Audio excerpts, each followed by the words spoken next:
how does this collusion work? Are these people who just happen to be on the same side and so they have the same interests? Or is the collusion more direct than that? Well, thank you for this question. Actually, it resumed the essence of this movie, which is not simply about Hunter, as you said. Hunter is actually portrayed also in his tragic aspect, is the victim as well, but also everything that his laptop unfolds is deeply consequential to understand the corruption of the political system. And all it comes, as you say, to the deep state.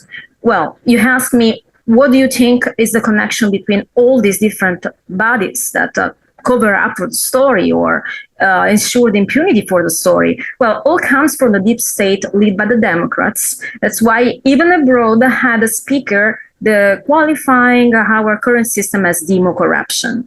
I've never seen, Dinesh, anybody on the other side being investigated or being politically persecuted for talking against Donald Trump or against Trump supporters. Actually, we've been demonized. We've been widely characterized as deplorable or all the most undermining names. None of this institution have been placed against these people. Even when Mueller started this fake investigation, right?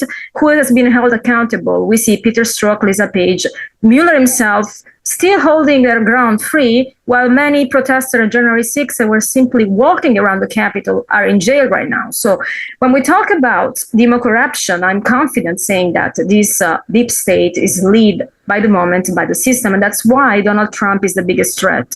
Because it's not that Donald Trump is not controllable. It's not controllable by the deep state. And I hope that this film will open eyes about how deep is this entanglement and how interconnected are those powers that are attempting to our democracy and actually reducing us in a dictatorship. Behind there, of course, being masters of marketing that can portray this as something completely different.